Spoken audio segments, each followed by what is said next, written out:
Has this ever happened to you?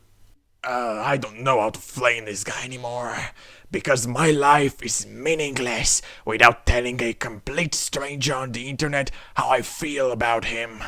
Don't worry. Introducing Hero Stereotypes. Now instead of flaming him and realizing that he might have done nothing wrong and you're the guy just crying about everything that happens in a video game as if it's the most important thing known to mankind, you can start flaming him based on a very logical thing. Hero picks. You're a greedy prick. If you'd have the money in real life to make a pool filled with gold coins just like Scrooge McDuck, you'd totally do that in record time. Now with the new facet that gives you 250 extra gold, Alchemist players are even greedier now. These guys would tell you to just dive into 5 heroes for a single bounty run just so that they can have 1000 gold at the beginning of the game. There are 2 types of axe players. There's the commander, the mastermind, the guy who as soon as he gets Blade Mail and Blink Dagger, he'll tell you to buy all the smokes in the shop so you can get important kills on the map. Most of the time, their orders are very well founded and I'm tempted to name them the Sons of Seb. Now there's the other type of axe players. This guy picked axe because he watched Toursight 2018, he's just seen Seb getting the call of his life and thinks, yeah, that's easy to do. Then he realizes that the hero is not as easy as he thinks. But he remembers that Seb also flames people, so it might be something related to it. So instead of playing like Seb, he starts flaming like Seb, resulting in a muted for the remainder of the match game system message. Oh, you just love to see it. I kinda feel bad for Bristol players, the hero just needed his numbers tuned off before 7.46, but then Valve pushed the Facets update and things went from amazing to terrible for Bristol players. Now you have to choose between barely any damage, or no damage, or being on drugs. As for Bristleback players, they're just annoying, nothing special, they aren't loud either, most of them seem to play their own game, which makes sense in a way. Bristleback used to be one of the OG 1v5 heroes back in the day, so not surprising. There seems to be a duality when it comes to Centaur players. There's either the guy who flames everyone or the guy who's getting flamed by everyone, and in a way I get both sides. Centaur is a very team-dependent hero, and as much as people don't seem to think that sometimes because Centaur was so OP on release, or probably because his passive deals damage to people who attack him, probably. The hero can either be a nuisance to your team or the best thing that happened to your team, and that's because of his ultimate. People who do know that they can use it to save people when they farm are a very good addition to your team. But then there's the, what, do I actually have an ultimate? Centaur player. He only uses his ultimate when he's the guy who needs it. It's really infuriating to play with these people because Stampede is such a useful spell. These guys don't know how to farm. No, seriously, even if they need Orchid or Manta, and it's in their best interest to farm them before going to a fight, they will still come with just an armlet. Yeah, I get it, your hero is pretty good early game unlike other carries, but seriously, if you're gonna die in 2 seconds because you've made one single mistake, then you'll never be able to come back. Dawnbreaker players are the sexiest, most good-looking and charismatic people you'll ever meet, and I'm not saying that because it's my second most played hero. Okay though, seriously talking, the good Dawnbreaker players are a great addition to your team.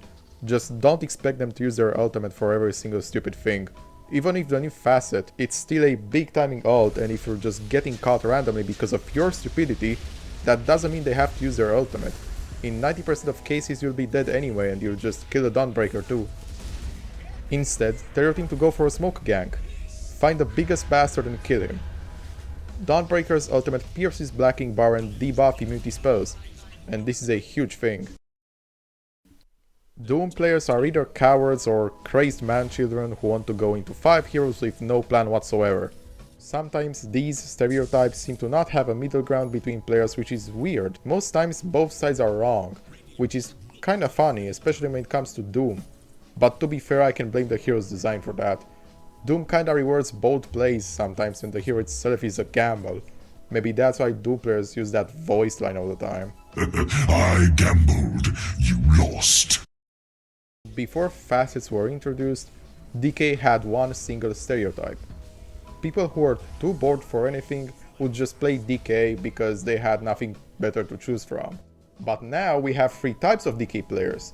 There's the obnoxious poison facet guy These guys think they are the best, and I don't get why. It's obvious that this facet is very infuriating to play against, especially as a meta hero. Now there's the cleave facet guy. These guys are alright, they are probably the least obnoxious players.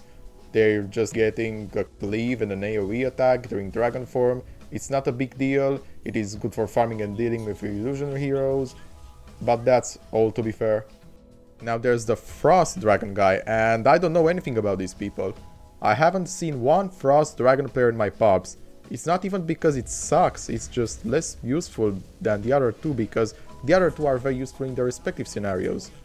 The Frost facet would kinda overlap the Poison facet, but the Poison facet is just too good to give up. Right now, Earth Spirit is in a very weird spot. Now this hero is mostly played as a mid laner, his rotation prowess is amazing, and his damage is pretty high, especially with this facet. But it still feels weird considering that Earth Spirit has been the staple for very skilled position 4 players since it was introduced. The current Earth Spirit players are just meh. I haven't seen someone to surprise me. Back in the day most Earth Spirit players seemed very skilled and they'd go on to make insane plays. Now these guys just roll, press Q, ER, and they start right clicking. Not saying that they aren't good players, it's just that they are missing that flair. These guys still think that Echo Slam can solo kill 5 people and they'll just use it constantly. Not saying that you won't kill at least one guy, but it would be better to wait for your team in order to do that. And even if you use it on one single person, if it's a high value kill, using Echo Slam to kill that guy is mostly alright. All I'm saying is that waiting for more than 3 people to show up together is not always the right choice. Screw you all. If you don't have a dispelling lane to screw with an ET player, this hero will go ham. Not saying that these guys are uncounterable, but they are very obnoxious. Cheese enjoyers, enough said, there's nothing special about them. Oh man, I miss the days when Kunkka was the super cool hero that everyone would just be hyped to see in their game. Back then everyone would go for 4 Daedalus or Daedalus or whatever the plural should be for Daedalus, or Ethereal and Dagon, and that is because of one man, Attacker. The guy was just legendary, every single Kunkka player wanted to be like him. Between 7.23 and 7.37 the hero's been kinda whatever. The only viable build was the Water Park one, which to be fair started to become extremely boring real quick, and seeing Kunkka being dependent on one item was sort of sad considering his history. I think this has also affected Kunkka players' excitement in a way. They all used to be these cool players who'd attempt insane plays, kinda sad to see that go away. 7.47 certainly improved Kunkka in many ways. The RAM really helps with laning in scenarios where it would usually be impossible to do something. The new Axe makes you even tankier and I personally like it more than the Water Park. Is it objectively more fun to play? I will let you decide in the comments. For me, even though I still think Kunkka needs some work done to become versatile again, this has surely been a great step in the right direction. Too cocky. No, like seriously, it's almost the same stereotype as with Doom. The difference is that LC players think they are the greatest thing since sliced bread. Is it justified? No. Will they still do stupid stunts despite all the other 9 players saying that he should stop doing that? Absolutely.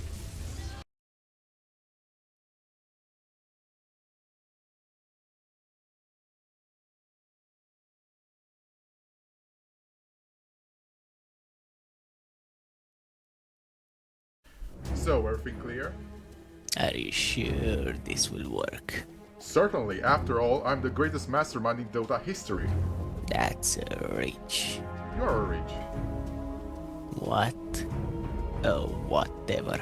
I'm still not certain about this. You don't even know how to use your spear. I'm a mentality monster. This time will be different, trust me. Yeah, sure. What about our team? Shouldn't you discuss this with them too? Do you genuinely think they'll understand English? Listen to their convo for a bit. That's racist. You're a racist. Fine. Let's do it your way. Trust me, it will be fine.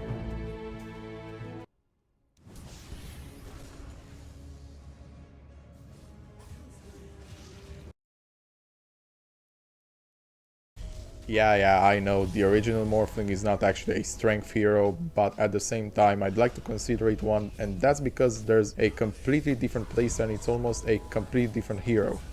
The flow-fasted Morphling players are usually support players or mid-lane players trying to make it work, and I really respect it. I think the hero can work, and I personally like this Morphling playstyle more than the agile right-clicker playstyle which resides within EBB Morphling players. You're on drugs. You're either on drugs or you're suffering from ADHD. One of the two. If you'd been a dog, you would have been a chihuahua. These guys are the best. They admit that they're dumb and they still do stupid stuff, but that's how Ogre is supposed to be played. The dumbest heroes have got to be played by the dumbest players. I respect that. Cool people overall. I've rarely met a toxic Ogre player. Worst case scenario, they're probably being flamed and they're just fighting back.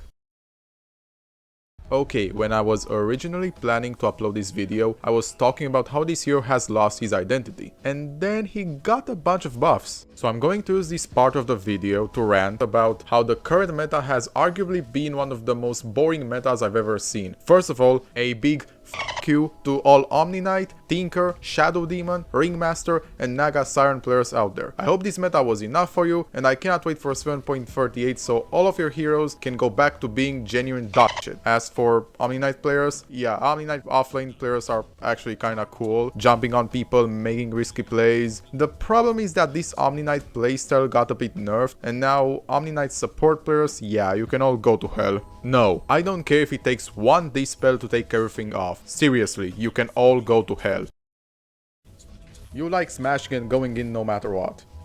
Not saying that I can blame you for that. Primal Beast is an insanely fun hero to play, and going in brainlessly feels so good. It could be anyone. Every single Dota player has had its I love Pudge to death era. If you don't have it yet, you'll surely have it soon enough. As for the people who actually stick with Pudge since their first game, these guys usually land insane hooks that no one could predict. With that being said though, please do not trust them to land all the hooks they throw. Mid hook is still a skill shot, and most of the time it's a very easy skill shot to predict and dodge. Now we have the I've watched Dandy Pudge back in the day Pudge players. These guys will miss everything. Even if the target is literally near them while also TPing, they will somehow miss the target. Kinda sad to be honest. Actual good Pudge players are finally having the time of their life this patch, but the I've watched Dandy Pudge back in the day Pudge players are kinda tarnishing these guys' reputation by believing that they are better than Dandy. Aghanim's won't make you unkillable. No, Guardian Sprint doesn't mean you are uncatchable. Having a bash doesn't mean you're going to catch everyone in a perma-stun so your carry can kill him.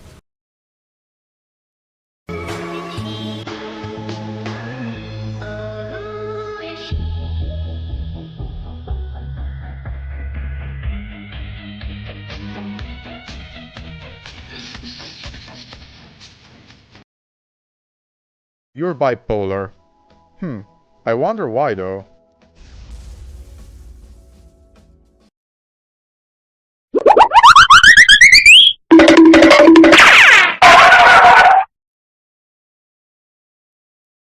You're on Adderall and you suffer from extreme anxiety and schizophrenia. Funny enough, these players have got nothing to do with cutting trees. They are just crazy. You really need that dopamine rush from bursting someone. There's a guy alone on the map? Just go on and kill him. Not that I blame you though. Killing someone as tiny is oddly satisfying, but please don't attempt this in real life.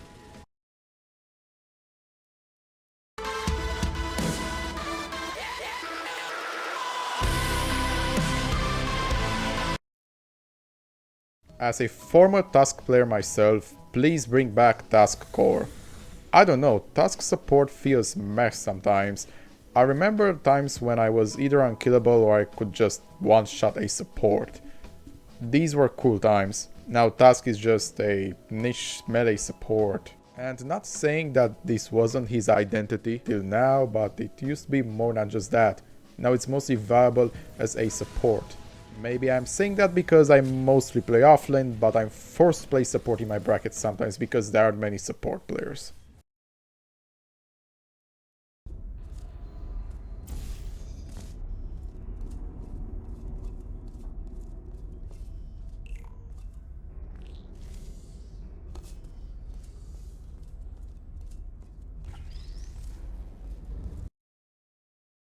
You are the most obnoxious player in your team. And by obnoxious, I mean obnoxious to the enemy team.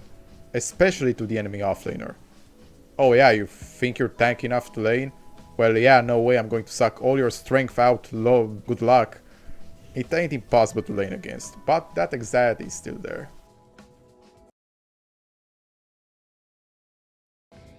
Every single time someone picks Wraith King, there's one Dota cartoon that comes to my mind instantly.